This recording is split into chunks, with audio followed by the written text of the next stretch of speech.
Hello everybody, आज हम लोग नीट 2025 का पेपर डिस्कस करेंगे फिजिक्स, क्योंकि आप फिजिक्स की पेपर आपको पता होगा कि one of the toughest paper आई है। जितनी भी नीट की एग्जाम्स अभी तक हुई है उनमें सबसे ज़्यादा टफ पेपर माना जाता है। ठीक है, तो हम लोग इस पेपर को डिस्कस करेंगे और देखेंगे कि इस पेपर को सॉल्व करने के लिए कितनी ज़्यादा कॉन्सेप्चुअल क्लैरिटी की ज़रूरत है।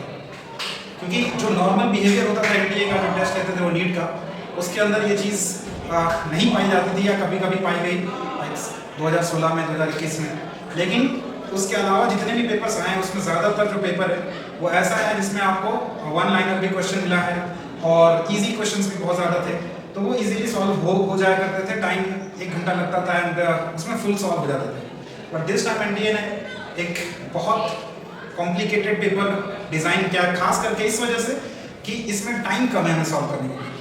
तो इस पेपर में अगर कोई 30 to 35 क्वेश्चन सॉल्व कर लेता है फिजिक्स का in this short span of time, then he has done a great job. तो देखेंगे कि हम लोग इसको सॉल्व करने के लिए कितनी क्लियरिटी चाहिए और बिना क्लियरिटी के फिजिक्स के क्वेश्चंस, खास करके इस तरह के क्वेश्चन जिस तरह के एनटीए ने इस बार पैटर्न बनाया था, सॉल्वेबल नहीं है। तो आइंदा से इसको एज अ लर्निंग भी सीखेंगे लेंगे कि हमें जो है फिजिक्स को सीखना है तो कॉन्सेप्चुअल क्लैरिटी के साथ सीखना है, उसको हल्के में नहीं लेना है। तो स्टार्ट करते हैं पहला क्वेश्चन से। तो पहला क्वेश्चन ये देखिए, सरफेस टेंशन पर बेस्ड है। ये क्वेश्चन बिल्कुल नो डाउट इन दैट कि एडवांस लेवल को टच करता है ये। ठीक है, तो इस क्वेश्चन में ये बोला गया है कि there is a water film, basically water tank है, यहाँ x = L पर उसकी वॉल है और यहाँ से आपको वाटर का फिल्म या वाटर का लेयर दिखाया गया है जो कि एंगल θ0 बनाता है। अकॉर्डिंग टू द क्वेश्चन θ0 बहुत छोटा है, <1 है। ठीक है, आपसे पूछा गया है कि किसी भी x पर y का जो रिलेशन आएगा amongst the 4 relation, what will B that उसको निकालना है। ठीक है, तो हम लोग देखेंगे अप्रोच क्या होगा। ये सब भी दिया हुआ है कि θx is very small, that's why it is sin θx and that's why it is tan θx, that's why it is dy by dx and g is acceleration due to gravity। तो मैंने इसका FPD थोड़ा सा बनाया है, आप check करिए। हम क्या करने जा रहे हैं कि ओरिजिन से, क्योंकि ये x एक्सिस है तो मान लीजिए ओरिजिन इस तरफ कहीं होगा। ठीक है, तो हमने x एक्सिस से आकर x एक्सिस में कहीं x पर आकर एक पॉइंट चूज किया जिसका कोऑर्डिनेट x, y है, और हमने क्या किया है, यहाँ पर एक एलिमेंट कंसीडर किया है जिसकी थिकनेस dx है और ये dx बहुत छोटा है, इतना छोटा लाइक कि उससे y में वेरिएशन हम लोग कंसीडर नहीं करेंगे। यही इंटीग्रेशन का रूल होता है कि dx इतना छोटा है लाइक 0.0000 बहुत बार 0 लगाइए देन 1 लगाइए, वो वेरिएशन माना नहीं जाता, इसलिए उसमें y का चेंज नहीं लिखा जाता। अब हमने इस फिगर को थोड़ा बड़ा इसलिए दिखाया ताकि आपको समझ में आए, अदरवाइज dx बहुत छोटा होता है और इस वजह से आप ये वेरिएशन इन द y नहीं मानोगे। ठीक है, सो देखिए, अगर ये मैंने इस पॉइंट का कोऑर्डिनेट लिखा है x, y, तो ये y हो जाएगा और इस तरफ भी y हो जाएगा। फिर हमने क्या किया है कि इस फिल्म से टेंजेंट बनाया है। टेंजेंट बनाया क्यों है? क्योंकि टेंजेंट के अलोंग ही सरफेस टेंशन की वजह से फोर्स आती है। तो टेंजेंट बनाकर मैंने क्या किया है, आपको सरफेस टेंशन की वजह से फोर्स दिखाया है। ठीक है, अब ये फोर्सेस थोड़े आपको, इस फोर्सेस मान लीजिए कोई F1 है, कोई F2 है। अब इस फोर्सेस को अगर मैं x एंड y के अलोंग रिजॉल्व करूं तो इधर आ जाएगा F cos theta plus d theta और उस तरफ आ जाएगा F sin theta plus d theta. And similarly if you see that इधर आ जाएगा F, इधर जो भी F आएगा वो सिंपली F sin थीटा आ जाएगा, वो F में थोड़ा सा वेरिएशन आएगा बिकॉज़ ऑफ थीटा। ठीक है, और ये F क्या है, तो सरफेस टेंशन की वजह से फोर्स है और सरफेस टेंशन की वजह से फोर्स क्या होता है, तो वो होता है surface tension which is given in the question as S into the length जिसके ऊपर आप फोर्स देखना चाहते हैं। तो उस लेंथ को हम मान लेते हैं कि अंदर की तरफ है वो, और वो L है, और उस L पर मान लीजिए अंदर की तरफ है, ऐसे L है और उस पर ऐसे टेंजेंट लग रहा है, टेंजेंशियल फोर्स लग रहा है और उसकी वैल्यू F मैंने लिखा है और उसको सरफेस टेंशन के टर्म में अगर मैं लिखना चाहूंगा तो S इनटू L लिखूंगा। अब y कंपोनेंट लिखना है, ऊपर में आ गया S L into sin theta plus d theta, very small change आएगा because of very small dx, और नीचे की तरफ है S into L sin theta. ये हमारा नेट y एक्सिस में लगने वाला फोर्स हो गया जो mg को बैलेंस कर रहा होगा। तो अभी आप देख रहे हो कि सरफेस टेंशन की वजह से फोर्स हमारा ऊपर और नीचे दोनों का क्यूमुलेटिव ये आने वाला, दोनों का differences, and that must balance this liquid column whose weight will be dm times g, बस और कुछ नहीं, फिर ये तैयार है हमारा। ठीक है, सो सिंपली इसको सॉल्व करेंगे। ओके, सो आप देखिए, अगर क्योंकि छोटा एंगल है हमारा तो sin थीटा को मैं थीटा लिख सकता हूं, यहाँ जाएगा थीटा प्लस d थीटा, यहाँ आएगा थीटा, थीटा से थीटा माइनस होगा, ओनली बच जाएगा इस तरफ s into l into d theta और उधर आ जाएगा dm into g dm into g। dm क्या है? मास है इस कॉलम का, मास है इस कॉलम का, तो डेंसिटी ऑफ द वाटर दिया हुआ रो, ठीक है। अब वॉल्यूम लिखना है, तो वॉल्यूम क्या होगा? तो एरिया आपका देखिए y dx हो जाएगा इसका, इस तरीके का इस तरफ का एरिया, और अंदर l लिया था मैंने, तो ये हो गया dm into g। तो आप यहां से देखिए l से l कैंसिल हो जा रहा है और हमें d थीटा बाय dx आ रहा है, d थीटा बाय dx आ रहा है रो g y divided by s।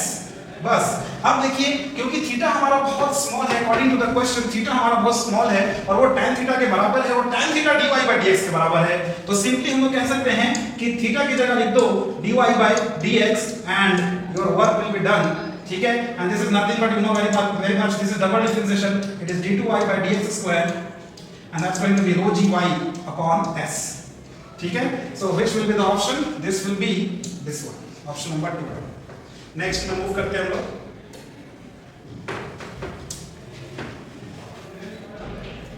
अगला क्वेश्चन क्या है देखिए, अगला क्वेश्चन क्या है देखिए, देखिए अगला क्वेश्चन क्या माइक्रोस्कोप के ऊपर पूछा है। A microscope has an objective of focal length 2 centimetre, eyepiece of focal length 2 centimetre, eyepiece of focal length 4 centimetre. Okay, so objective का फोकल लेंथ दिया हुआ है 2 सेंटीमीटर एंड आईपीस का फोकल लेंथ दिया हुआ है 4 centimetre and the length of the tube will be 40 centimeter. The tube length will be 40 centimeter. Is given the distance of the distinct vision of eye is 25 centimeter. And what will be the magnification? So magnification का direct formula based ये question है और कुछ नहीं बोला है, तो आपको समझना है कि आप इसमें रिलैक्स आई वाला ही सिचुएशन लगाइएगा। तो रिलैक्स आई वाला सिचुएशन में मैग्निफिकेशन का फॉर्मूला होता है, क्या होता है? VO by UO into D by FE, और यही फॉर्मूला को आप लिख सकते हैं रिलैक्स वाले कंडीशन के लिए, L upon FO into length of the tube है ये D upon FE। अब ये सब कुछ दिया हुआ, लेंथ ऑफ द ट्यूब आपका 40 सेंटीमीटर है, 40 सेंटीमीटर है एंड देन FO यानी आई ऑब्जेक्टिव की फोकल लेंथ दी हुई है 2 सेंटीमीटर और D हो गया 25 सेंटीमीटर और आईपीस की जो फोकल लेंथ दी हुई है वो दी हुई है 4 सेंटीमीटर। ओके, तो यहां से आप सॉल्व कर लीजिए, ये 10 हो गया, ये 250 हो गया, 250 by 2 125 हो गया, ठीक है। तो मेरा आंसर तो 125 आ रहा है, ठीक है। अगले क्वेश्चन की तरफ चलते हैं।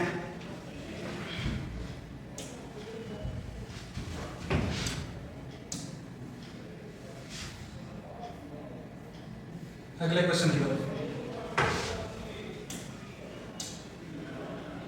देखिए, अगला क्वेश्चन जिसके बारे में देखिए, वेलोसिटी सेलेक्टर पे क्वेश्चन पूछा गया है। इलेक्ट्रॉन है जिसको भेजा गया था इलेक्ट्रिक फील्ड और मैग्नेटिक फील्ड में और वो बिल्कुल अनडिवेटेड जा रहा है। अनडिवेटेड वाला केस मैग्नेटिज्म में हम लोग सीखते हैं, बहुत अच्छे से सीखते हैं कि वेलोसिटी सेलेक्टर के अंदर हमने ये काम किया हुआ होता है। वेलोसिटी सेलेक्टर में हमें अपने मनचाहा स्पीड का चार्ज पार्टिकल चाहिए होता है और उसमें कंडीशन होता है कि E और B और velocity of the charge particle सब आपस में परपेंडिकुलर होना चाहिए, और वही सिचुएशन यहां दिया हुआ है। सो डज नॉट डिफरेंट लिखा हुआ है, तो सिंपली हमारे पास फार्मूला है C = E by B और आपको निकालना था क्या चीज? आपको क्या निकालना था? आपको निकालना था मैग्नेटिक, आपको दिया हुआ है मास दिया हुआ है, चार्ज दिया हुआ है, speed is c by 100 given है।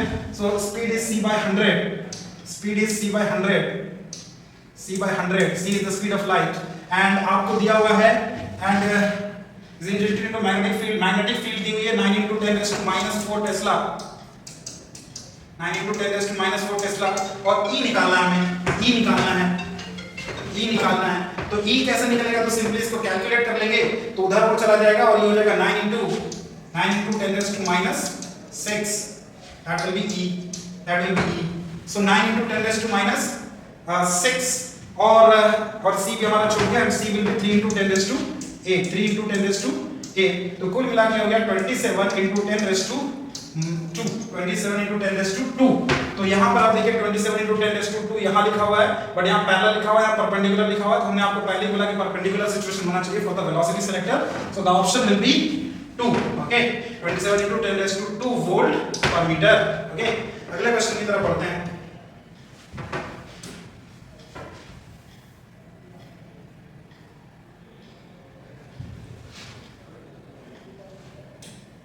अगले क्वेश्चन की तरफ, अगला क्वेश्चन कौन सा है देखिए, अगला क्वेश्चन है हमारा इंक्लाइंड सरफेस से रिलेटेड है। इंक्लाइंड सरफेस से रिलेटेड क्या पूछा गया अच्छे से देखिए, there are two inclined surfaces of equal length and of same angle of inclination 45 degree with the horizontal, one of them is rough and the other is perfectly smooth.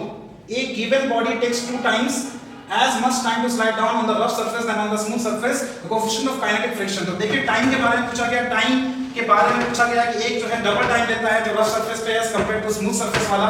तो time की बात है, आप सोचिए कि अगर आप डिस्टेंस वाइज कहते हैं कि डिस्टेंस दोनों का सेम है तो s = हाफ at² लगाते हैं, और रफ सरफेस वाले के लिए आप बोलेंगे कि हाफ एक्सेलरेशन लिखिएगा तो क्या लिखिएगा, तो g sin theta minus mu g cos theta into t² and t² will be 2t as compared to the other one, so you balance it with this one half, ये rough, मैं smooth के लिए लिख रहा हूं half into g sin theta into t का square, because उसमें time t लगा था और दूसरे वाले में टाइम 2t लगा था, डिस्टेंस सेम है हमारा, ठीक है। तो यहां से आप बैलेंस करिएगा, हाफ से हाफ चला जाएगा, t² भी चला जाएगा और 4 भी आ जाएगा, और ये आपको कुछ आ रहा है, आपको आएगा ये कुछ थीटा आपका 45 इधर tan थीटा दिख रहा है, सो tan theta will be 3/4 which will be 0.75, okay, because यहां 4 है तो 4g sin थीटा उधर गया 3 हो गया और ये इधर आएगा, so it will be simply इधर cos थीटा आ जाएगा, सो उधर आ जाएगा 3/4 tan theta, okay, and theta is 45, so answer will be 3/4, so it will be 4.75। hope it is clear to you people। अगले क्वेश्चन की तरफ बढ़ते हैं। अगले क्वेश्चन की तरफ क्या है, अगला क्वेश्चन देखते हैं। अगला क्वेश्चन क्या है देखिए, so अगला क्वेश्चन है the kinetic energies of two similar cars A and B are 100 joule and 225 joule respectively। On applying the brakes, car A stops after 1000 meter and car B stops after 1500 meter। If FA and FB the forces applied by the brakes on the cars A and B respectively, the ratio of FA by FB कितना होगा। तो इसको आप simple ऐसे समझिए कि जो भी ब्रेक लगा होगा, ब्रेक की वजह से फोर्स आई होगी और फोर्स कुछ वर्क डन क्या होगा, so you can simply say work done is work energy theorem का यूज कर सकते हो, तो force will be basically change in the kinetic energy, so that will be directly written as FA by FB पूछा है थे, FA by FB। so इसका जो SS होगा, क्योंकि SS इसका लिया लिखेंगे हम लोग, क्या लिखेंगे, वर्क डन लिखना है हमें ना,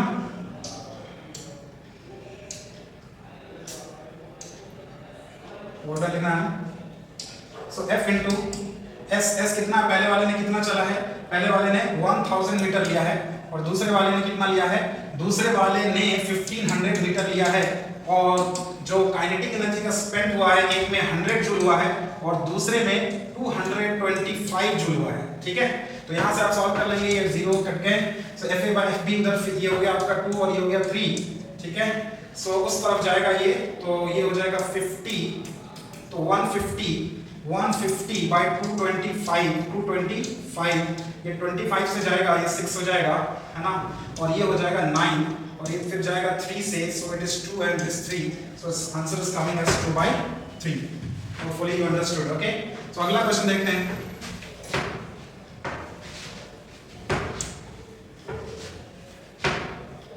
अगला क्वेश्चन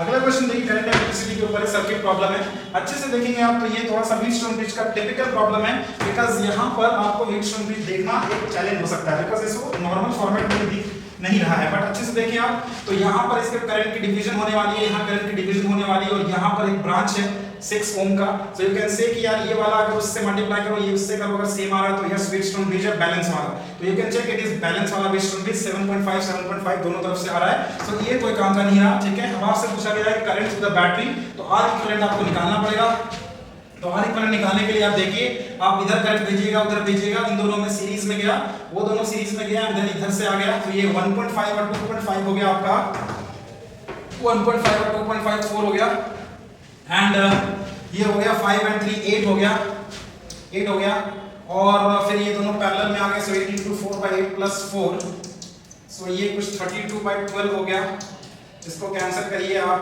4 से, सो 8/3 हो गया। तो इसका ये वाली पूरा सर्किट जो है, ये वाली पूरी सर्किट जो है वो 8/3 आ गया।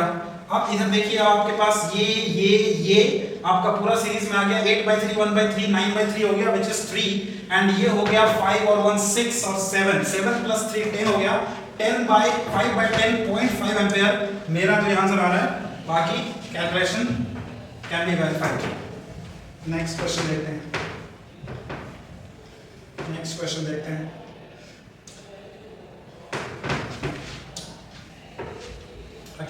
देखते हैं। अगला क्वेश्चन क्या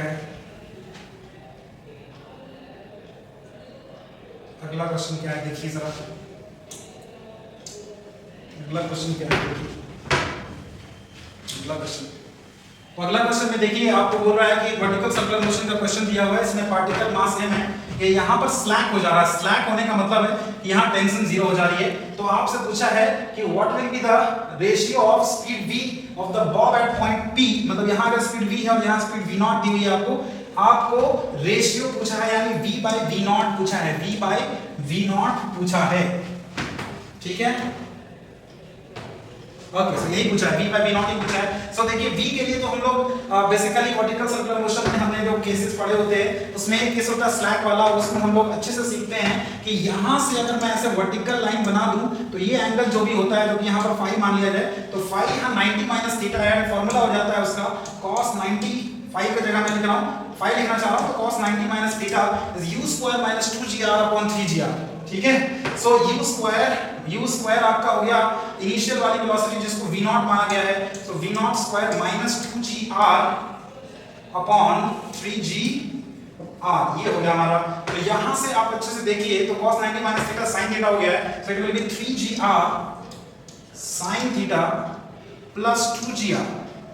okay, this is v not का स्क्वायर एंड v निकालना है। यहाँ पर आपको स्लैक हो चुका है, tension zero, just before it tension zero है, तो tension zero it just before it है, तो आप वहाँ पर सेंट्रीपिटल फोर्स लिखिएगा, क्या लिखिएगा mv स्क्वायर बाय r, और दूसरी तरफ लिखिएगा अगर यहाँ mg है तो ये आप देखिए यहाँ पर इधर आ जाएगा, ये थीटा है, ये 90 हो गया, 90 माइनस इधर cos थीटा sin थीटा, सो mg sin थीटा हो जाएगा। तो सिंपली यहाँ से v स्क्वायर आ जाएगा हमारा, m कैंसिल हो गया, rg sin थीटा। अब मुझे v by v नॉट, ये v स्क्वायर हमारा, अब मुझे v by v नॉट चाहिए था, सिंपली इनको डिवाइड कर देने का, तो rg sin थीटा, सारे rg चले जाएंगे, ऊपर में बचेगा कितना, ऊपर में बचेगा sin थीटा, ठीक है, और नीचे बचेगा 3 sin थीटा प्लस 2, और इसका हो जाएगा रूट ओवर, ठीक है। तो ये कौन सा ऑप्शन आ रहा है, ये वाला आ रहा है, ठीक है। अगले की तरफ चलते हैं।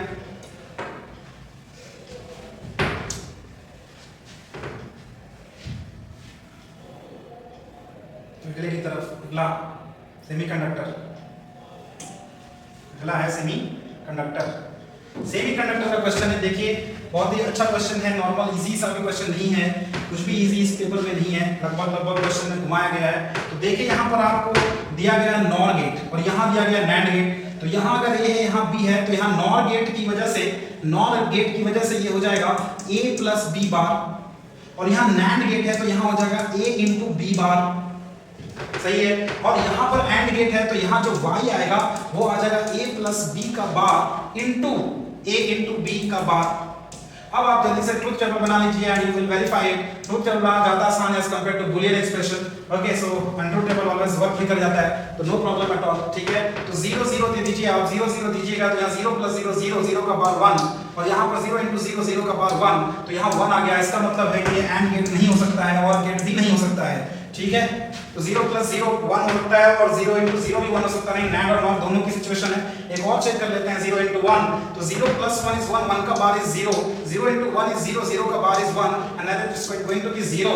तो ये आपको 0 इंटू 1 होता है, 1 का बार 0 होता है ना, एंड 0 प्लस 1 आपको 0 प्लस 1 1 होता है, 1 का बार भी 0 होता है।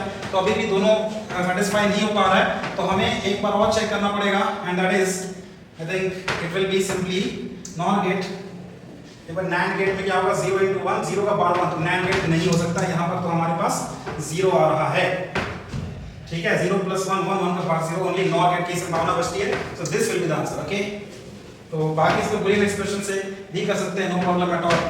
और जो अच्छा बच्चा होगा वो ज्यादा सोच कर भी और भी डायरेक्टली भी कर सकता है, इसमें कोई बड़ी बात नहीं है। अगले क्वेश्चन की तरफ चलते हैं।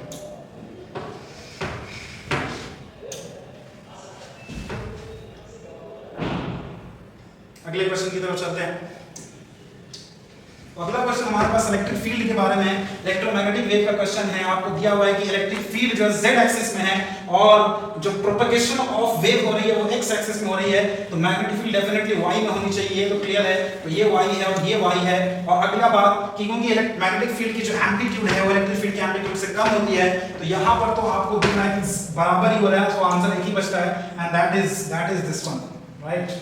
So first is the correct answer. 2 into 10 raised to minus 7 cos 5x plus 1. ठीक है, आगे क्वेश्चन नेक्स्ट की तरफ बढ़ते हैं।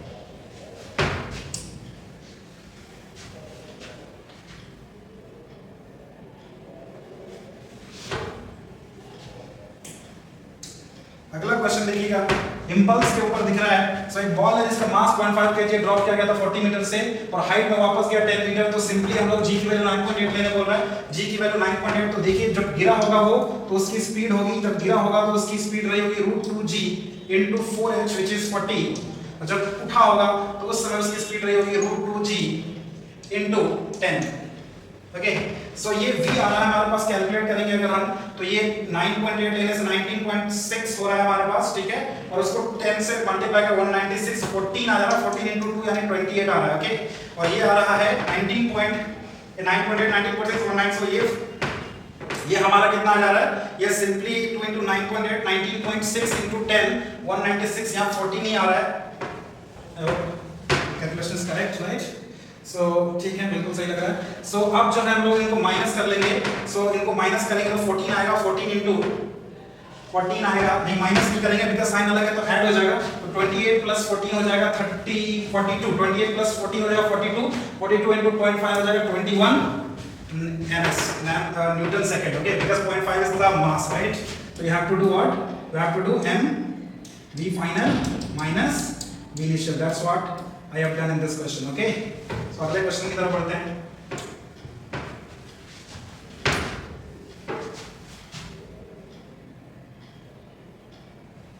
अगले क्वेश्चन की तरफ बढ़ रहे हैं। सो देखिए, आपको इलेक्ट्रोमैग्नेटिक इंडक्शन से क्वेश्चन पूछा गया, आपसे कह रहा है कि करंट जो है इंक्रीज कर रहा है, करंट इधर से आ रहा है तो इसको अपोज करेगा, ऐसा बैटरी बन जाएगा। और L di by dt L1 है और di by dt कितना है, इनकी क्या लिखा है यहाँ पर, लिखिए I equals to increasing at the rate of 1 ampere per second। so di by dt 1 है तो इसकी 1 वोल्ट हो गई, 5 वोल्ट और ये 2 ओम, और यहाँ करंट आ रहा है 2 एम्पीयर। सो VA minus VB आपका आ जाएगा L di by dt, यहाँ माइनस से आएगा तो ये 2 into L di by dt यहाँ से भी माइनस से निकला तो 1 आ गया इधर से, और इधर ये भी माइनस से निकला तो ये 5 आ गया, और ये भी 2 into 2 यानी 4 आ गया। तो कुल मिलाकर ये 10 हो गया है, 10 volt. Okay, hope you understood. अगला क्वेश्चन देखते हैं।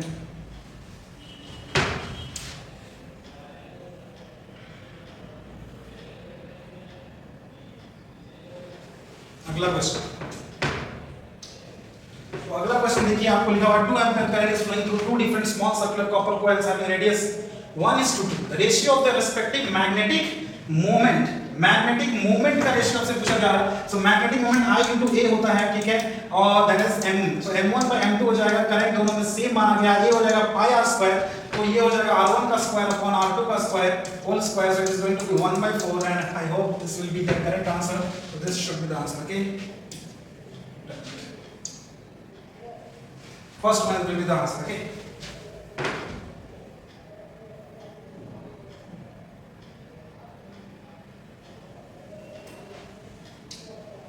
next question देखते हैं।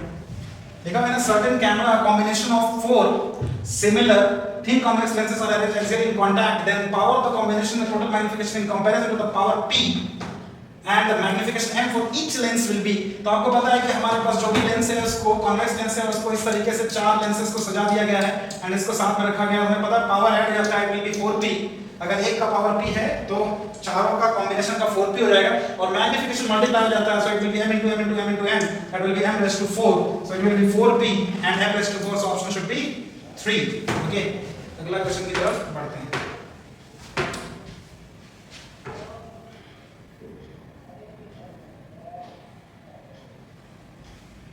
What happened?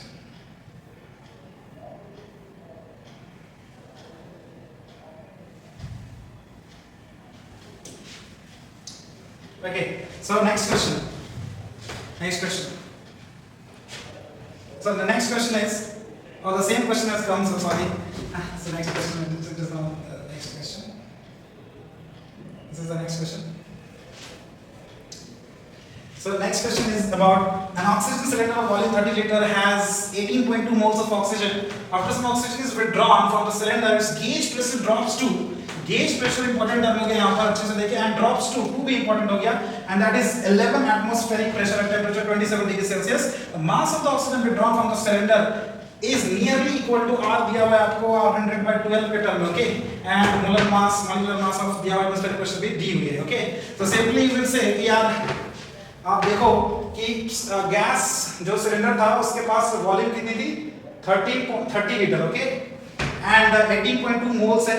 After some oxygen is withdrawn from the cylinder, gauge pressure, तो प्रेशर हो गया हमारा प्रेशर, अगर मैं बात करूं तो प्रेशर, गेज प्रेशर में आपको एटमॉस्फेरिक प्रेशर का एडिशन करना पड़ेगा, तब जाके एब्सोल्यूट प्रेशर आएगा, और पीवी इक्वल्स टू 90 में आपको एब्सोल्यूट प्रेशर दिया जाता है, okay. So absolute pressure will be 11 + 1 that will be 12 atm, okay. Volume will remain 30 litre, no problem, ठीक है, क्योंकि हमने गैस को कंप्रेस किया नहीं है। So and atmospheric pressure again, and temperature is 2700 degree Celsius, so you can say it is simply 300 Kelvin, okay, and what is given anything else, so we have to find out what mass of the oxygen withdrawn, so this time we have to calculate कि अभी कितना इसमें number of moles है और कितना mass रह गया है, okay। So number of moles will be PV by RT and P will be atmospheric pressure में अगर लिखेंगे हमें, ठीक है, तो atmospheric pressure में अगर हम लिख रहे हैं 12 atm को, ठीक है, एंड सब क्योंकि हमारा R दिया हुआ है जूल में, तो हम इसको उसमें ही चेंज कर देना चाहिए SI यूनिट में, that is 1.01 × 10⁵, okay, and into V will be what, V is 30 litre, so अगर इसको आप चेंज करिएगा तो ये हो जाएगा 10⁻³ metre cube, okay, and then R is basically given as 100/12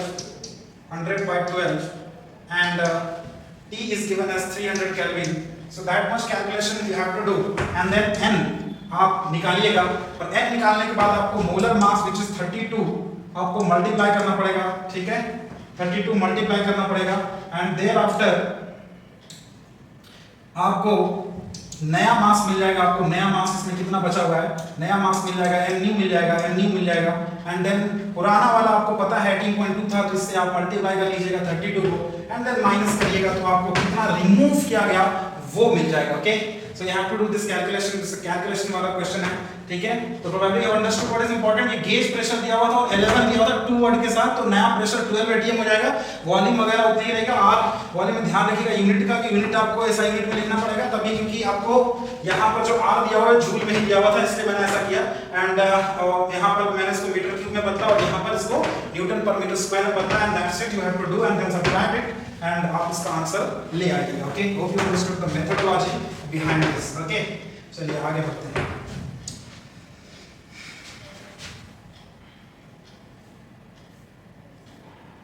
आगे नेक्स्ट क्वेश्चन,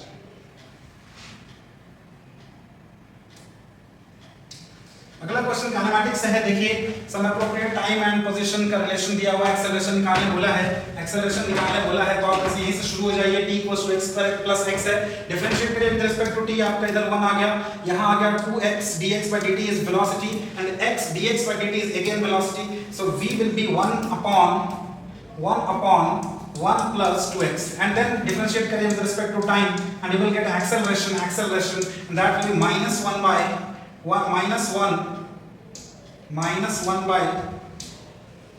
+ 2x का whole square into 2 into x का differentiation, which is again velocity, and velocity was this much, 1/1 + 2x. If you put it, so it will be -2/1 + 2x का whole cube, okay, so -2/1 + 2x का whole cube, so this is the correct answer, okay.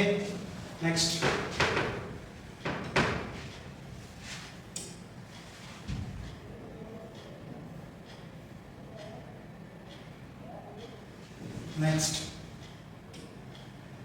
Next AC का question लग रहा है। देखिए AC power supply को 20 volt दिया हुआ, VRMS दिया हुआ है, ओमेगा फ्रीक्वेंसी दी हुई है 50 hertz, resistor 20 ohm, capacitor of सब ओम में ही दे दिया है, तो अच्छी बात है, एंड देन इंडक्टर की रिएक्टेंस दी हुई है, सीरीज में कनेक्टेड है, the corresponding current in the circuit in the phase angle between the current and the voltage. तो पहले फेज एंगल निकाल लेते हैं, फेज एंगल तो हो गया XL - XC/R, XL कितना है हमारे पास 45 है, XC कितना है हमारे पास, that is 25, 45 - 25 is 25, 45 - 25 is 20 and 20/20 is 1, so angle should be 45 degree, तो 45 डिग्री यहाँ पर भी है और यहाँ पर भी है। और नेक्स्ट जो हमारे पास में क्वेश्चन पूछा है करस्पॉन्डिंग करंट, तो आपको z निकालना पड़ेगा। सो xl माइनस xc करिएगा तो 20 का स्क्वायर प्लस 20 का स्क्वायर यानी 20 √2 आ जाएगा।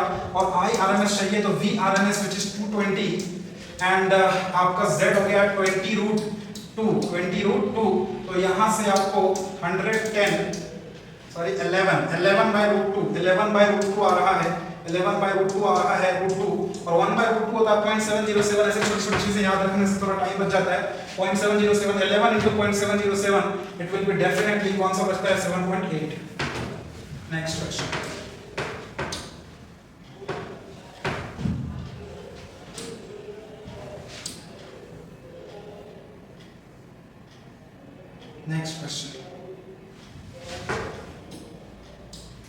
अगला क्वेश्चन देखिए। तो हमारे पास एक सन के बारे में बताया गया है कि sun rotates around its centre once in 27 days। Okay, what will be the period of revolution of the sun where to expand to twice its present radius without any external influence? External influence point जो है यहाँ पर remarkable है कि वो angular momentum की तरफ, angular momentum conservation की तरफ इशारा कर रहा है आपको। ओके, एंड आपको बोला assume that sun to be sphere of uniform density। सो आप सोचिए कि शुरुआत में जो रहा होगा वो I1 omega 1 is equals to बाद में भी वही रहा होगा I2 omega 2 because no external influence is there। And I1 आप देखिए क्या हुआ है कि पहले m r स्क्वायर से सन का मास तो चेंज हुआ नहीं है तो simply we will say I1 by I। अच्छा ओमेगा मुझे क्योंकि आपको देखिए आपको टाइम के बारे में पूछा गया तो ओमेगा को मैं टाइम में लिख देता हूं 2 pi by t। So we can simply write down I1 by t1 is equals to I2 by t2। I1 by t1 is equals to I2 by t2। I1 by t1 is equals to I2 by t2।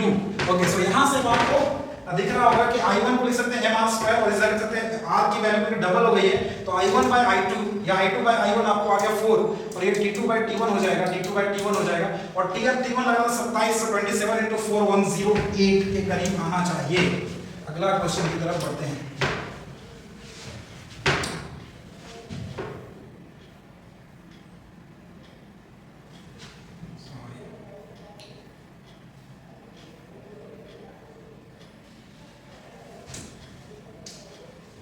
देखिएगा, so we have a question on quantization, very difficult question, not a mid level question। okay, so ये advance को पसंद होता है इस पर question पूछना।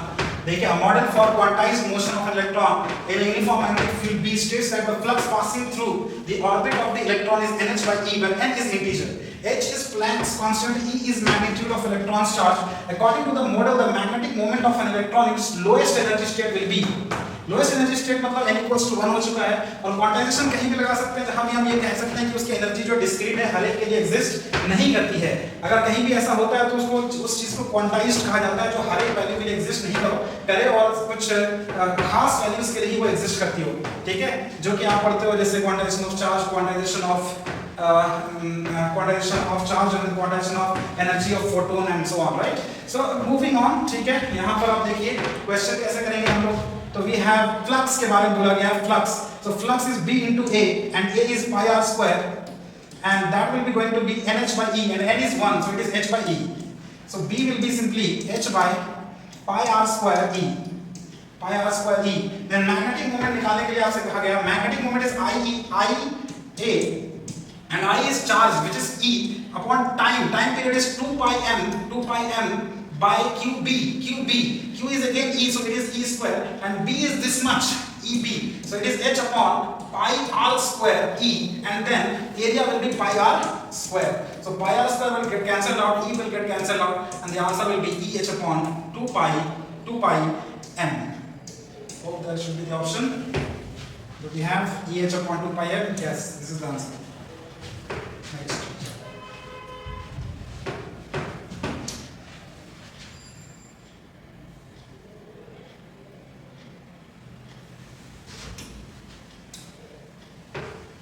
Question देखिएगा, three identical heat conducting rods are connected in series as shown in the figure। The rods on the sides have thermal conductivity 2K, or that on the middle has a thermal conductivity 2K। Then this is 3T and this is okay, fine। So we have been asked the ratio of T1 by T2 to find। So just look at here, we can say the resistance of this part resistance is L upon K and L is same for all of them, area is same for all of them। So whatever be the K that will decide the resistance। So L upon Ka, so अगर मैं कह रहा हूँ L upon Ka हमारा resistance R है then it will be R by 2 and this will be R and this will be R by 2 again। Okay, So that and now they are in series, so the resistance will be simply 2R and 2R and ये difference है 2T का so 2R का जो difference आ रहा है वो 2T में आ रहा है.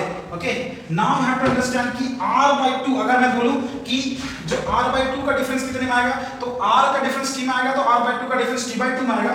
मतलब है कि यहाँ पर डिफरेंस आपको 0.5 का मिलने वाला है, so it will be 2.5T and then यहाँ पर 1 का मिलने वाला है, so it will be 1.5 into T and then we will simply say the ratio will be T1 by T2 will be 2.5T divided by 1.5, so it will be 5 by 3. Okay, this should be the answer. Okay, next.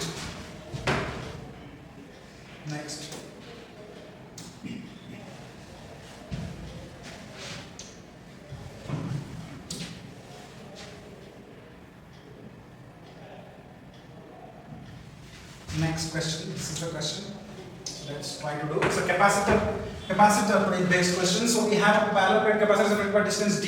Two semi different dielectric constant K1 and K2 with the thickness and this much respectively are inserted within the capacitor. And due to this, the capacitance becomes 2 times larger than there is nothing between the plates. Okay, nothing between the plates मतलब हो गया A epsilon naught upon d. Okay, 2 times larger मतलब इसको मैं अगर 2 कर देता हूं तो अभी जो हमारे पास सिचुएशन है वो ऐसे कैपेसिटर है और इसमें कुछ और डाइलेक्ट्रिक्स रखे गए हैं और इनके थिकनेसेस आपको दिए हुए हैं और वो कितने दिए हुए हैं 3d/8 और d/2. यानी कि अगर मैं इनका फार्मूला लगाऊं तो फार्मूला ये कहता है जब भी आपके पास ऐसे मिक्सअप केसेस आते हैं उस केस में आपको जो लिखना होता है for the capacitance it will B A epsilon naught upon d minus t plus summation of t by k. So d minus t and t will be what? 3d/8 plus d/2 plus 3d/8 and its dielectric is I think how much? K1. Okay, it is K1, right? So K1 plus d/2 K2. Now you have to solve it to get your answer. It will be easily solvable since K. You have to find out K2, K1. You have to write down the K2 as K1 upon 1.25 and all the D's will get cancelled out. A epsilon naught will get cancelled out and finally you will get your answer. So hopefully you will done your calculation. Okay, so do your calculation and you will get the solution. Okay, no problem in the question. Next.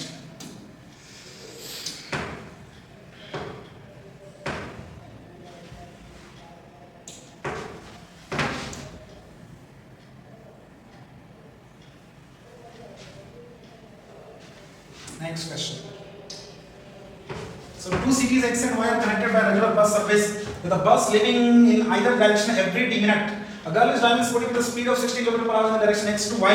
Notice that bus goes past every 30 minutes in the direction of motion and every 10 minutes in the opposite direction. Choose the correct option for the period t of the bus service and the speed of the bus. Okay, so complicated question है, normal kinetic question नहीं पूछा गया है. So let's imagine कि यार बस की velocity vb हो जाए और स्कूटर की velocity स्कूटी की velocity जो है vs हो जाए. So in the first situation आप सोचिए कि जो अगर इसको क्योंकि बस कांस्टेंट स्पीड से चल रही है तो आप सोचिए कि विद रिस्पेक्ट टू स्कूटी अगर आप बात कर रहे हैं तो मान लीजिए कि इसको जो अपोजिट सेम डायरेक्शन में 30 मिनट में आता दिख रहा है और 10 मिनट में अपोजिट डायरेक्शन में, तो वो जो अपने रिस्पेक्टिव टाइम के अकॉर्डिंग उसने जो डिस्टेंस कवर करी होगी वो बिल्कुल सेम होगी. तो सोचिए जब वो सेम डायरेक्शन में मूव कर रहा होगा तो इसका जो स्पीड हो जाएगा with respect to scooty will be vp minus vs और टाइम इसने लगाया है 30 मिनट्स और ये वाली जो डिस्टेंस कवर हुई होगी with respect to scooter in this time वही डिस्टेंस जो है अपोजिट वाले में भी कवर हुई होगी. Why? Because bus is moving with a constant speed. Okay, so and the person in which we are looking it is same for both the cases. Okay, so the distance must be same.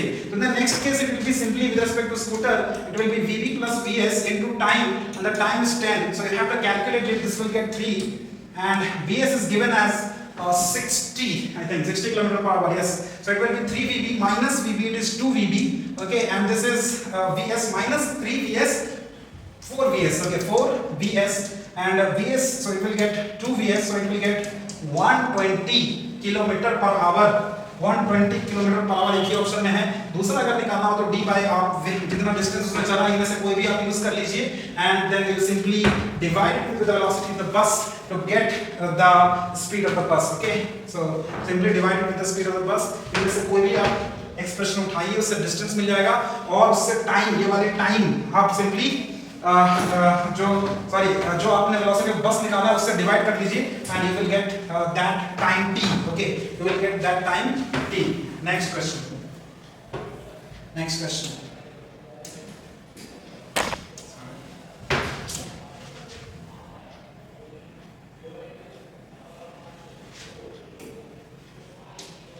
Next question is a uniform rod of mass 20 kg length 5 meter leans against a smooth vertical wall making angle 60 degree with it. The other end rests on the upper or under floor. The friction force that flow exert on the rod. So it's a wall and this is a rod and this angle is 60 degree according to the question. I think I'm reading carefully, so it is 60 degree. 60 degree should be as per my view which I can see. ठीक है, and then यहाँ पर ये कह रहा है कि ये वाला जो है रफ सरफेस है, ठीक है, ये वाला रफ सरफेस है बट ये वाला स्मूथ सरफेस है. यहाँ म्यू 0 है बट यहाँ म्यू कुछ होगा. डेफिनेटली ये उधर जाना चाहेगी तो फ्रिक्शन इस पर्टिकुलर रॉड पर इस तरफ लगेगी और यहाँ पर एक नॉर्मल आएगा, उस नॉर्मल का नाम n1 दे दीजिए और यहाँ पर भी एक नॉर्मल आएगा, फ्रिक्शन नहीं आएगा, n2 दे दीजिए और यहाँ सेंटर ऑफ मास से mg दिखा दीजिए एंड देन इसके अबाउट या इसके अबाउट आप फ्रिक्शन निकालना है तो इसके अबाउट ही आप टॉर्क बैलेंस कर दीजिए and you will get your answer. So आप ये क्लियर रखिए कि n1 की वैल्यू mg के बराबर आएगी और f की वैल्यू n2 के बराबर. मुझे तो f ही चाहिए सिर्फ, तो आई विल से कि इसकी जो L/2 sin 60 राइट. सो माइन अगर मैं ये ऐसे घुमा रहा है, ये ऐसे घुमा रहा तो मैं इसको लिख रहा हूं n1, ठीक है, which is basically mg. n1 is basically mg, you can see that right. Summation of fy equals to 0, right. So n1 and that will be the distance, it will be L sin 60 and L sin 60. And then this friction will try to rotate in this way. So this is friction into this distance which is L cos 60 and this mg and into this distance it will also try to rotate in this way. So plus mg L/2 sin 60. What you have to do is to calculate and n1 is basically mg. So don't worry about it, n1 is basically mg. n1 is basically mg. So write it mg. And get your answer, no problem at all. You will get your answer. Just do a calculation, simple calculation is this, and you will get your answer because m is given as 20 and l is given as 5 meter. So move on and get your answer. Okay.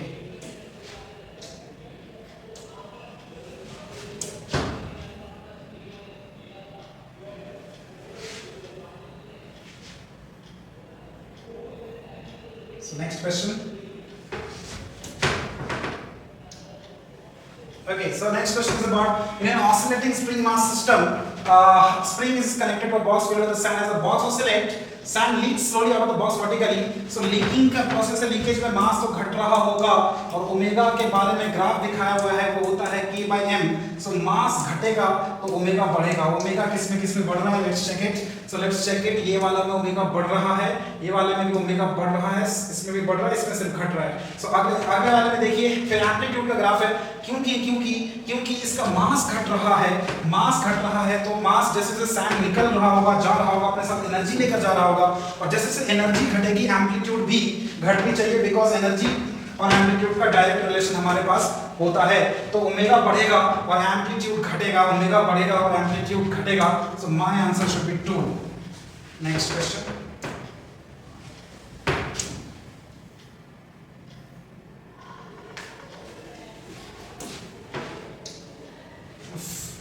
Huge calculation. What kind of question is being asked in it? So see, a balloon is made up of material of surface tension S and its inflation outlet from where gas is filled in. It has a small area. It is filled with a gas of density rho. Take a spherical shape of radius r. And the gas is allowed to flow freely out of it. Its radius changes from r to z in time t. Time is t. The speed vr of the gas coming out of the balloon depends on the r as r raised to n. R raised to a, sorry, and T is proportional to SA, which is surface tension. A is area, I think, right? And rho is density, and R is radius. Okay. So time, I don't know dimension for one time. It is m0 l0, t0, m0 l0, t0, and thereafter write down S. S is surface tension, which is Newton per meter. Newton per meter, which is mLt minus 2. mLt minus 2. It is mt minus 2. Raised to alpha, area is L square, beta, rho is L minus 3, gamma and r is the radius, so it is l raised to delta. L raised to delta. You have to compare it, okay? And this is t. Now our t is t raised to 1. Sorry, t raised to 1. T raised to 1. Now compare it, get for the m what it is. Alpha, इधर से alpha आया और इधर से delta आया है. Alpha है और डेल्टा है, ठीक है? अल्फा है और डेल्टा है, ओके? सो अल्फा है, डेल्टा है और कुछ तो है नहीं, ओके? एल डेल्टा नहीं, गामा है. So alpha plus gamma is equals to 0. Alpha plus gamma is equals to 0. Alpha plus gamma is equals to 0. इसमें किसमें ये दिख रहा है? इसमें किसमें दिख रहा है? इसमें दिख रहा है, इसमें भी नहीं दिख रहा. बस इतना ही करके आगे निकल सकते हैं हम लोग इजीली. ज्यादा करने की जरूरत है नहीं. बाकी आप इसको इक्वेट करते रहिए, सॉल्व करते रहिए कैलकुलेशंस, और आपसे सॉल्व हो जाएगी. ये कोई बात बड़ी बात नहीं है, लेकिन हमें एग्जाम क्रैक करने के लिए समटाइम ऐसे चेक करना चाहिए ताकि हमारा काम जल्दी से निकल आए, ठीक है? आई होप हम सीइंग करेक्ट. और किसी में ये 0 नहीं हो रहा है, और किसी में ये 0 नहीं हो रहा है. ए निकालने के लिए अगर मैं आपको मेथड बता दूं, आपको सिंपली ये करना होगा कि प्रेशर एनर्जी जो होती है पर यूनिट वॉल्यूम, और प्रेशर एनर्जी पर यूनिट वॉल्यूम P, और प्रेशर एक्स्ट्रा प्रेशर में हम लोग 2s/r भी लिखते हैं. r is the radius of curvature. So and you have to get the what velocity, right? And this can be written as 1/2 rho v square as well. So from here you can get the velocity relation with respect to s and r, and r will come out here, and you can say that how it is dependent upon it, and it is, I think it is -1/2. You can see it directly. So this is confirmed correct. Next question.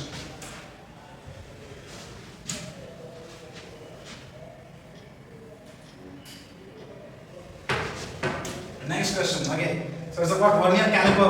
Simply given then vernier scale division matching with main scale division. ये normal general जो हमारा lab में मिलता है वो यही होता है. उसका लीस्ट काउंट हमें निकालने की जरूरत नहीं, याद होनी चाहिए. 0.1 मिलीमीटर, 0.01 सेंटीमीटर, ठीक है? और क्या लिखा है? Least division of main scale is 0.1 centimetre. The zero vernier scale that is already given. So no, it's about the least division, fine, no?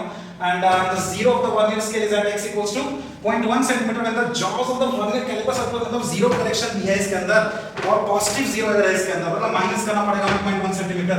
If the main scale reading of the diameter is m 5 centimeter and number of coinciding division is 8, so you are going to say this 5 plus main scale reading, then कितना coincide कर रहा है 8, और least count कितना होने वाला? भाई हमारा नॉर्मल वाला ये है बिल्कुल, जो हम लोग बार-बार इसको याद ही रखते हैं, और जो लैब में मिलता है हमें नॉर्मली, ठीक है? It is 0.01 centimetre, okay?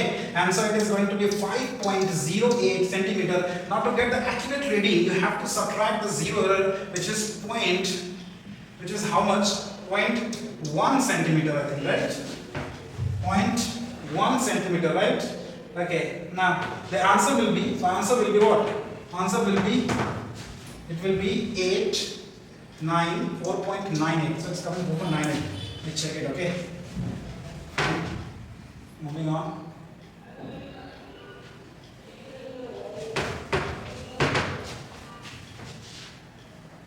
Again, I think the calculation was done correctly. What was the 5 centimeter now? Okay, that's good. Next question. Yes. इस क्वेश्चन को देखते हैं. Parallel plate capacitor made of circular plates is being charged such that the surface charge density of its plates is increasing at a constant rate with time. The magnetic field arising to the displacement current. Okay, displacement current क्या होता है? Displacement current क्या होता है? Displacement current ये change कैसे हो गया? Displacement current क्या होता है? d phi e by dt. d phi e by dt. And electric flux E into A, और E क्या हो गया? Sigma by epsilon naught. So it will be simply epsilon naught, and A बाहर आ जाएगा, and epsilon naught बाहर आएगा, and D sigma by dt. D sigma by dt. D sigma by dt id दिख रहा है हमें, और D sigma by dt कह रहा है कि ये कांस्टेंट है.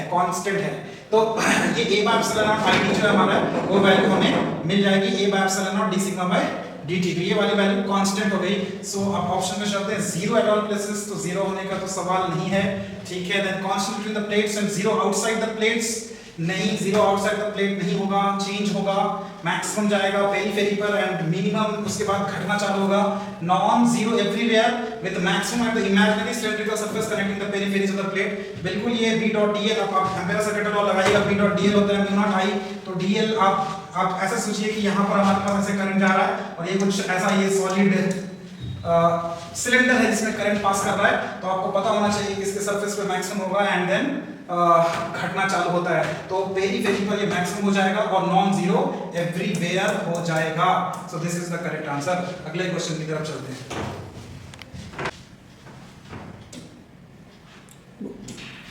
नेक्स्ट क्वेश्चन देखिए, हमारे पास लिखा हुआ है unpolarized light beam traveling in the air is incident on a medium of brightness 1.73 at Brewster's angles. Okay, then Brewster's angle अगर बोल दिया है और म्यू भी दे दिया है, so let's find out Brewster angle होगा कितना। tan IP is equals to mu होता है और म्यू की वैल्यू दी हुई है 1.73 and 1.73 is approximately √3, so IP is approximately 60 degree and so अगर ये 60 डिग्री पर ही गिरेगा, पहला वाला जो ऑप्शन लिखा हुआ है, तो कंप्लीटली पोलराइज हो जाएगा। यही हम Brewster's लॉ में पढ़ते भी हैं, ठीक है, एंड उसका क्योंकि लॉ ऑफ रिफ्लेक्शन को फॉलो करेगा तो angle of reflection will be close to 60 degree.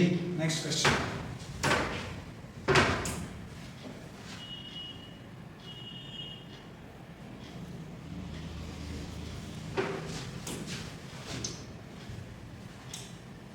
okay, next question देखिएगा, two identical charge conducting spheres A and B having the center separated by certain distance charge on each sphere Q. Each sphere is Q and the force of repulsion between them is F, and a third identical uncharged conducting sphere is brought into contact with the sphere A first and then with the B and finally removed from both. New force of repulsion between spheres A and B, radii of A and B are negligible compared to the distance। अच्छा, ये सब इसलिए बोला क्योंकि आप induction effect निकाल करें। सो आपको नया वाला फोर्स पूछा है। सो आप देखिए, पहले वाला फोर्स में आप सोचिए कि अगर इस पर Q था, इस पर भी Q था और एक थर्ड आप लेकर आए, जब पहले थर्ड लेकर आए अनचार्ज था, इसको इसमें मिलाएं तो इसके ऊपर Q/2 रह गया और इसके ऊपर भी Q/2 आ गया, क्योंकि आइडेंटिकल था। फिर इस पर आया तो फिर ये Q/2 लेकर आया था, Q/2 प्लस Q हो गया 3Q/2, इसका आधा हो गया 3Q/4, तो इसके प्लस लग गया 3Q/4, डिस्टेंस सेम है। सो आपको 9 टाइम्स, आपको यहाँ दिख रहा है 9/4 टाइम्स फोर्स में चेंज देखने को मिलेगा, 9/4 टाइम्स चेंज देखने को, no 9/4 it's 3/8 times, calculation mistake। You can see that Q 3 into 1 and 4 into 2, 3/8 times, 3F/8 times। Okay, so the next question, अगला क्वेश्चन देखिए, container has two chambers of volume V1 equals to 2 liter, V2 equals to 3 liter separated by a partition made by a thermal insulator। The chamber contains N1 equals to 5 and N2 equals to 4 moles of vital gas at pressure P1 1 atm, P2 2 atm। What when the partition is removed, the mixture attains an equilibrium pressure। Okay, so हम लोग कह सकते हैं कि देखो N1 plus N2 वाले relations पर काम चलेगा, नंबर ऑफ मोल्स कांस्टेंट रहता है, ठीक है, नो प्रॉब्लम, बट उससे काम हमारा चलने वाला है नहीं। तो एनर्जी इसका जो है कंजर्व होना चाहिए, एनर्जी होता है F/2 nRT, ठीक है, F/2 nRT। ओके, अब क्यों गैस सेम है तो F सबका सेम होगा, तो F लिखने की जरूरत है नहीं, F लिखने की जरूरत है नहीं, तो बचता है nRT only. Okay, nRT only, और nRT को हम लोग लिख सकते हैं, nRT को लिख सकते हैं, क्या लिख सकते हैं हम लोग एनर्जी लिख रहे हैं F/2 nRT, ठीक है। अब RT को हम लोग लिख सकते हैं PV, I think, right, PV लिख सकते हैं। ओके, तो ये अब F तो सब में सेम ही रहने वाला है, तो डायरेक्टली आ रहा है हमारे पास, कितना आ रहा है, ओके, सो nRT पहले वाले में n कितना हमारे पास 5 मोल्स, दूसरे में 4 मोल्स एंड प्रेशर कितना है 2 atm, fine, no problem.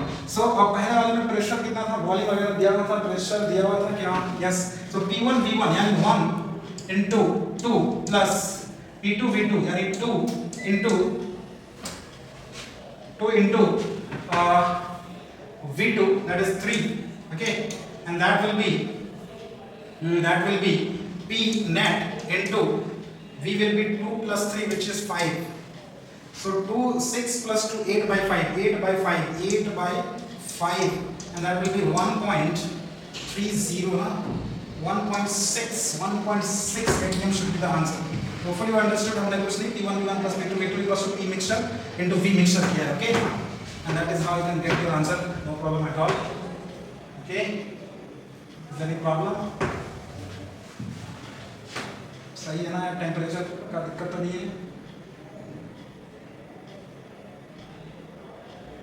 Okay, ठीक है,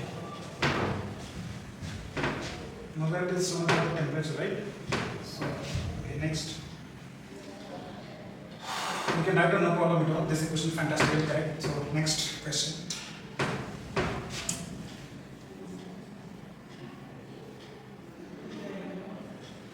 Next question. You can see a particle mass m is moving around the origin with a constant force of pulling. Force is constant, pulling it towards the origin. The Bohr model is used to describe its motion. The radius of the nth orbit and the particle speed v in the orbit depends upon n as. So you have to talk about radius and the speed. Okay. So can I say force is equals to mv square by r due to centrifugal force? Okay. mv square by r, and thereafter you can say mv square by r. Force is equals to mv square by r, and if this constant, mass is constant, so directly I can say that v square is proportional to r. V square is proportional to r. V square is proportional to r. तो जो भी r का होगा, जो भी v का होगा, r का उसका डबल होगा. जो भी v का होगा, v का इसमें 1/3 r का ये वाला कैंसिल हो गया. जो v का होगा उसमें r का उससे डबल होगा. तो इसमें तो उल्टा ही दिख रहा है.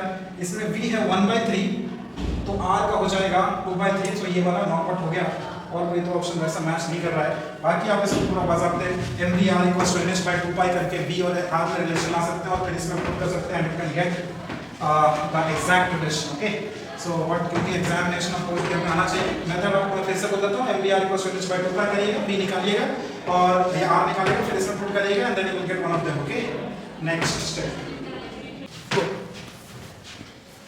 अगले क्वेश्चन की तरफ देखते हैं. The radius of Martian orbit around the Sun is about 4 times the radius of the orbit of Mercury. The Martian year is 637 Earth days. Then which of the following is the length of 1 year on the Mercury in Earth days? Okay, so t square is proportional to r cube. You know it is Kepler's law. So it will be t is proportional to r raised to 3/2. Okay, so I am saying t2 by t1 is r2 by r1 raised to 3/2. Okay, now I am saying कि इसका मास का जो time है वो 687 दिया हुआ है, 687 दिया हुआ है.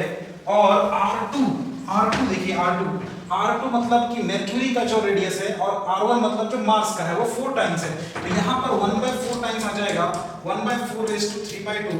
तो ये होगा 1/2 1/8 आ जाएगा. सो T2 will be 687/8. तो ये कुछ आ रहा है 88 to 64 47 85 40 85 पॉइंट समथिंग आ रहा है. इसमें कोई भी ऑप्शन एग्जैक्टली तो नहीं है, बट ठीक है, अप्रोक्सीमेटली 88 अर्थ डेज को हम लोग टिक लगा देते हैं. अगला question.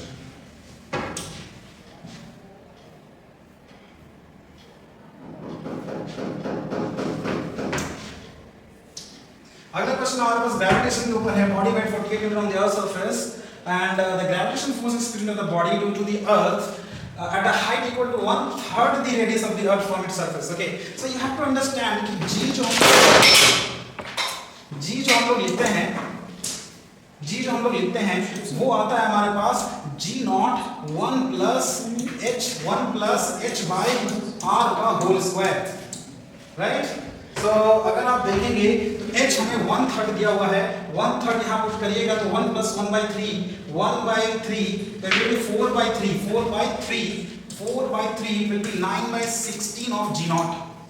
So weight will be 9/16 of the previous one of g0, which is basically 48. Okay, so the previous one was 48, so it will be changed by 9/16 times. So it will get 3 and 9 3 ja 27 Newton. So which one? Second is correct.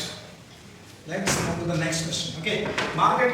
You cannot use g equals to g0 1 minus 2h by r because this height is comparable to the radius. Okay, this is conceptual question. Okay, next question.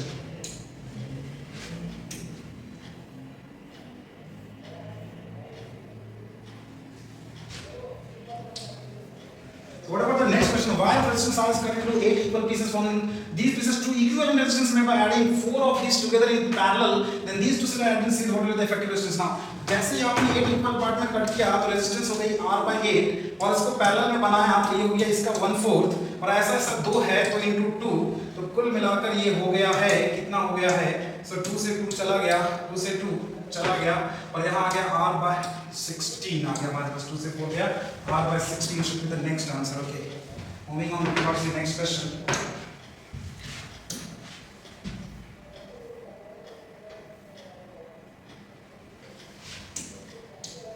Next, de Broglie wavelength of an electron or biting in the n equals to 2 state of hydrogen atom is close to, okay, radius. It's a very good question. So आपको Bohr's model का second postulate use करना पड़ेगा, and that will be 2 pi r is equals to n lambda. Okay, n lambda. Now it is about n equals to 2, so you have to put n equals to 2. Okay, n equals to 2. N equals to 2. You have to put, and Bohr's radius is 0.052. So it will be 2 pi. R will be simply 0.052 nanometer. Okay, 0.052 nanometer, and R is n square by z. N square by z. Okay, n square by z. N square by z. Z is hydrogen, so it is hydrogen. So it will be 1. So it will be n lambda. Put all the values. Put n equals to 2. Okay, n equals to 2. It will be n equals to 2. It will be 2. 2 into 2, 4 pi. 4 pi into 0.052 nanometer. 4 pi is approximately 12. Okay, 4 pi is approximately 12, and 12 into 0.052, it will be somewhat 0.6, 0.06. ऐसा कुछ आएगा. You can calculate and get your answer. Okay, put n equals to 2 in the equation. Next question.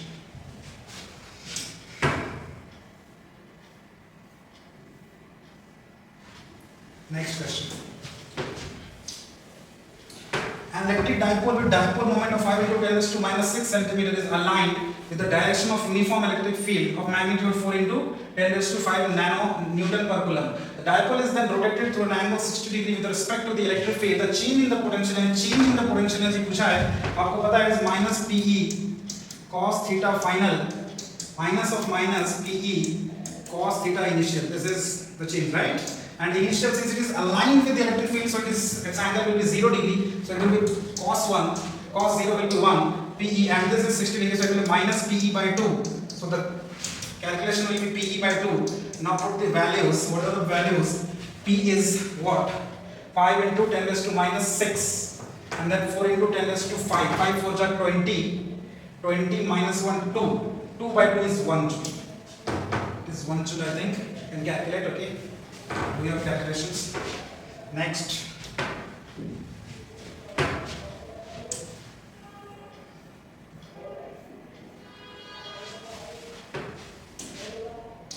Next question is about conductivity again. So the current through CD. Okay, so there should be a wire here. CD. Okay, how much it will be? Okay, so we have a 50 volt. First we have to calculate the current through it. So what will it be? C, it is in parallel. So 3 1 3 upon 4, 3 upon 4, and on the other side this 4 2 8 upon 6, which can be written as 4 upon 3. Now they are in series. So you can calculate it. Add it. 3 by 4 plus 4 by 3. 3 by 4 plus 4 by 3. That will be 12, and this will be 9, and this will be 16. So 25 by 12. 25 by 12 ohm. Okay. Now the current will be 50 divided by 25 by 12, which will be 24 ampere. Okay. So 24 ampere current will come here. Okay. 24 ampere will current come here. Okay. Now thereafter you see that since these are in parallel, and its net value is coming to be how much? See here, it is coming to be 3 by 4. This is 3 by 4. This is 3 by 4. And this is how much? This is a 4 by 3.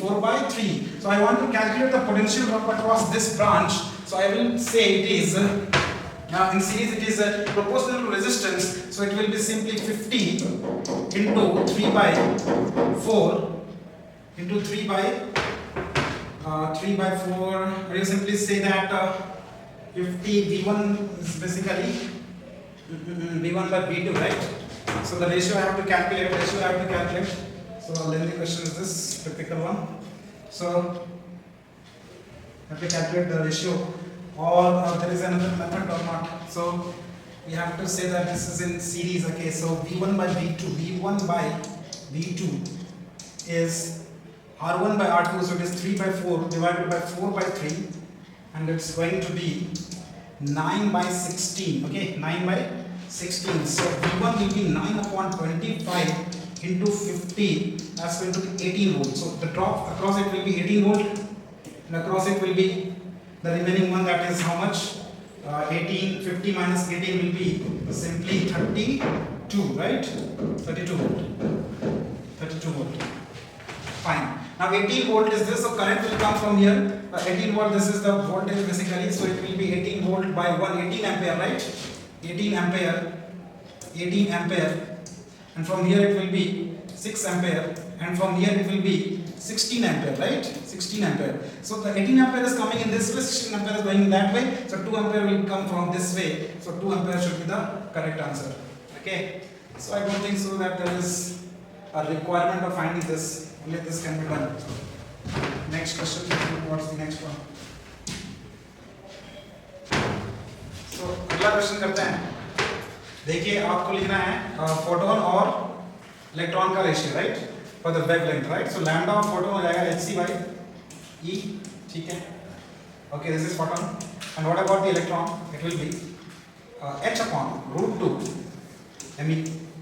दोनों को divide कर दीजिए, lambda भी h चला जाएगा, c ऊपर आएगा, और एक ये अंदर बचेगा, तो ये कुछ आ रहा है c √2m by e, right. अगला question.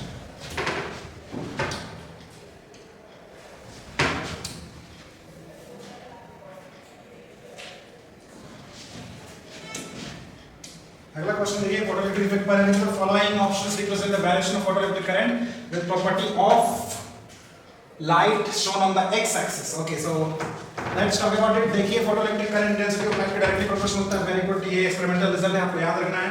Photoelectric current density of light के प्रोपोर्शन कांस्टेंट होगा, ये गलत है. फ्रीक्वेंसी ऑफ लाइट और फोटोइलेक्ट्रिक करंट का कोई रिलेशन नहीं है. अगर फ्रीक्वेंसी डिपेंड करता है, रिलेट करता है स्टॉपिंग पोटेंशियल से. सो अगेन फोटोइलेक्ट्रिक करंट का फ्रीक्वेंसी, तो ये दोनों गलत हो गया, एंड ये तो बिल्कुल ही गलत है. So answer is A only, right. Let's move towards the next question.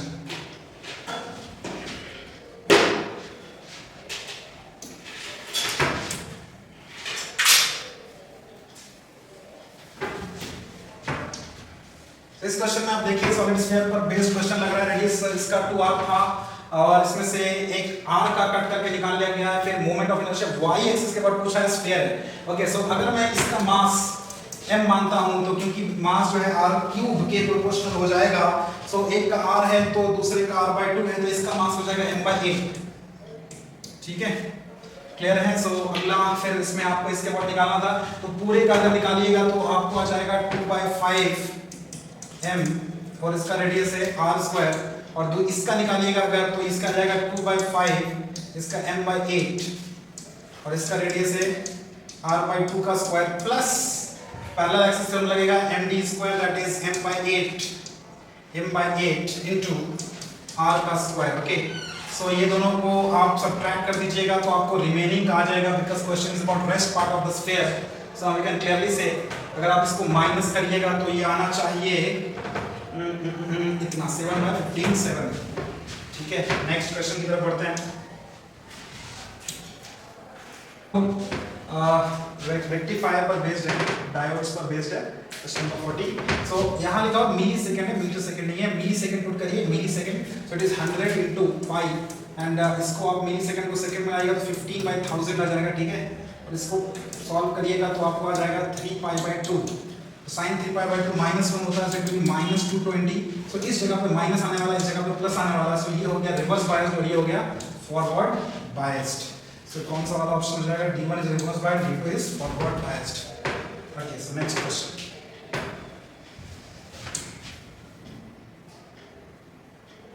Next question, अगला क्वेश्चन देखिए 41. तो गैस से and be filled with the fill at the same pressure in separate cylinder with the movable pistons of radius r/b. On supplying an equal amount of heat same दिया हुआ है, both the system reversibly under constant pressure भी constant है. Pressure of gas A and B are displaced by 16, displacement दी हुई है.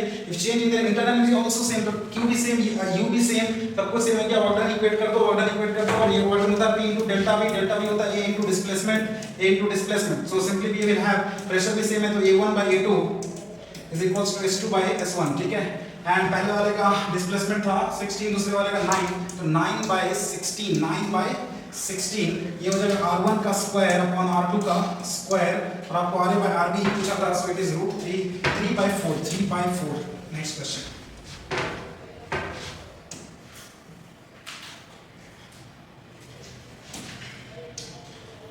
Next question देखिए, physical quantity is related to 4 observation A B C and D as follows.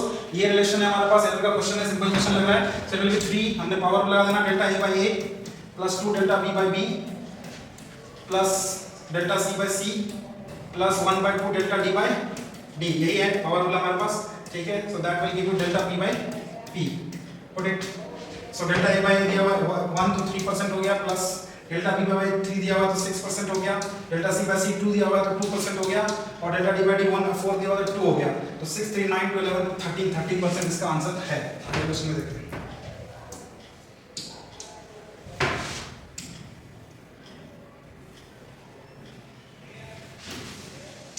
अगला question है हमारे पास Polaroid पर based है। देखिए आपसे बोला है कि intensity of transmitted light when polaroid sheet place between two crossed, मतलब 90 डिग्री पोलराइड था, two crossed polarization at 22.5 degree from the polarization axis of one of the polarized is I naught is the intensity of polarized light after passing to the first polarized। Question क्या बोल रहा है कि एक Polaroid फिर दूसरा Polaroid है और दोनों क्रॉस है, मतलब इनके एक्सिस जो है, इनके जो एक्सिस है वो आपस में परपेंडिकुलर है, और इसमें कोई थर्ड लाके रख दिया जो कि यहाँ से कुछ एंगल बना रहा है, और यहाँ से निकलने के बाद इंटेंसिटी I naught है और यहाँ से कुछ एंगल बना रहा है 22.5 डिग्री। तो जब ये यहाँ से निकलेगा तो माइनस लॉ कहता है I naught cos square theta हो जाएगा, ठीक है। और क्योंकि यहाँ से अगर थीटा बनाया हुआ है एंगल, तो इससे 90 माइनस थीटा बना जाएगा, तो इधर से आ जाएगा cos square 90 minus theta which is sin square theta, sin square theta. So यहाँ पर आप चालाकी से ऐसे लिख सकते हैं। देखिए यहाँ पर 2, अगर मैं यहाँ लिख दूं 4, तो 4 से डिवाइड करना पड़ेगा, मल्टीप्लाई करना पड़ेगा, तो ये हो जाएगा तुम्हारा sin 2 थीटा का होल स्क्वायर, sin 2 थीटा का होल स्क्वायर, और एंगल दिया हुआ 45 degree.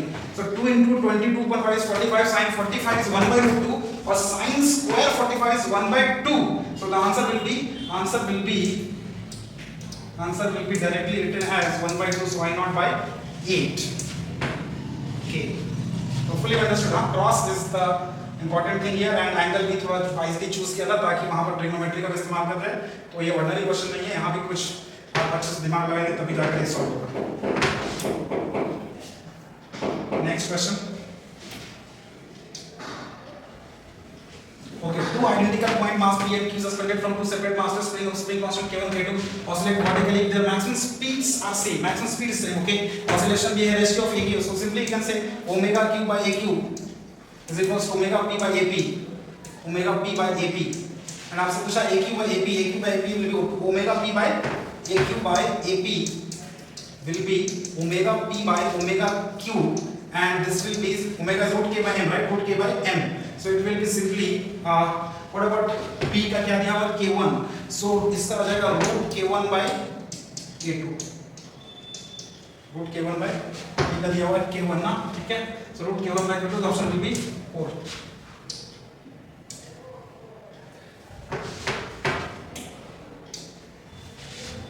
This will be the correct answer for this question. So the last question पर हम पहुंच चुके हैं. So we have a pipe open at both ends with the fundamental frequency of in air. Both end अगर हमारा open है तो हमारे पास जो fundamental frequency का formula आएगा, fundamental frequency का formula आएगा, that will be V by 2L. Okay.